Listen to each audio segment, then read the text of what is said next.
देखिए, हमारे देश में जितना ज़्यादा सोना की मांग होती है उतना ज़्यादा हमारे देश में सोना पाई नहीं जाती, इसलिए सोना विदेशों से मंगाया जाता है। जैसे कि स्विट्जरलैंड हमारे देश के कंजप्शन के 40% हिस्सेदारी है और उसका पेमेंट रुपए में नहीं करके डॉलर में किया जाता है। जैसे ही डॉलर में किया जाता है तो आपको पता होगा रुपए की वैल्यू डॉलर के मुकाबले कितना कमजोर हो चुकी है। तो भारत सरकार को सोना खरीदना बहुत महंगा पड़ता है। भारत सरकार को जैसे ही महंगा पड़ेगा तो आम जनता को भी महंगा पड़ेगा, और आम जनता को महंगा पड़ जाएगा तो आम जनता उंगली उठाएगी, और यही नहीं चाहती है गवर्नमेंट जो उंगली उठाए। इसीलिए प्यार से चाहती है आपका उंगली ऐसे मोड़ दिया जाए। अगर नहीं मोड़ेंगे तो आपका उंगली तोड़ भी दिया जाएगा। अब आते हैं पेट्रोल डीजल पे। पेट्रोल डीजल बनता है क्रूड ऑयल से, मतलब कि कच्चा तेल से, और कच्चा तेल का पेमेंट होता है डॉलर में। इसलिए भारत सरकार को बहुत ही ज्यादा महंगा पड़ रहा है। इसलिए भारत सरकार चाहती है कि आप देशभक्ति दिखाएं।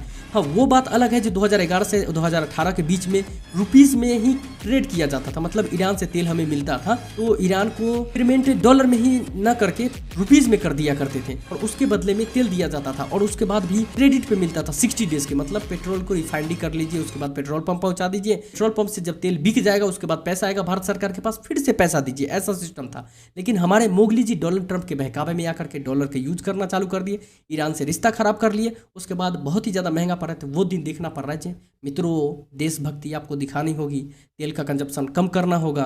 ऐसा नहीं है जब पूरा पृथ्वी से तेल ही खत्म हो गया, खत्म नहीं हुआ। यहाँ पे महंगा हो चुका है, डॉलर बहुत ही ज़्यादा महंगा हो चुका है। किसी दूसरे देश घूमने क्यों नहीं जाए और तेल क्यों नहीं खरीदे भाई, इसमें भी डॉलर का बहुत बड़ा रोल है। देखो, तेल खाने के लिए जो आता है वो भी इंपोर्ट कराया जाता है, तो वो भी डॉलर में ही पेमेंट करना पड़ता है। और रहा किसी दूसरे देश घूमने क्यों नहीं जाए, तो वो भी चलता है फ्लाइट ईंधन पे।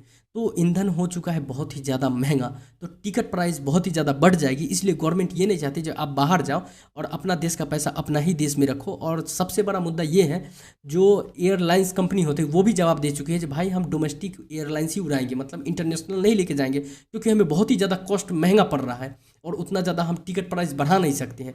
तो मेन मुद्दा यही है, सब कुछ चीज़ कुल मिला के जो डॉलर के प्राइस बढ़ने ही से ये सब चीज़ हो चुका है। पिछले कितने सारे वीडियो में मैं बोल चुका हूँ कि भाई डॉलर की प्राइस बढ़ रही है, हमारे रुपीज़ की वैल्यू गिर रही है। इससे हमारे देश पे बहुत ही ज़्यादा इफेक्ट आ सकता है, लेकिन कोई सुनता नहीं था क्योंकि अभी इलेक्शन था, मोगली जी उसमें व्यस्त थे। अब जैसे ही इलेक्शन खत्म हो गया तो मोगली जी का असली रूप देखने को मिल रहा है। तो भुगतो, जैसा कि कर रहे हो। बिहार में बच्चे पीट रहे हैं, इधर महंगाई से पिटाओ, बस चलते रहने दो। और ऐसा ही वीडियो आप देखना चाहते हैं तो हमें लाइक शेयर सब्सक्राइब जरूर करें।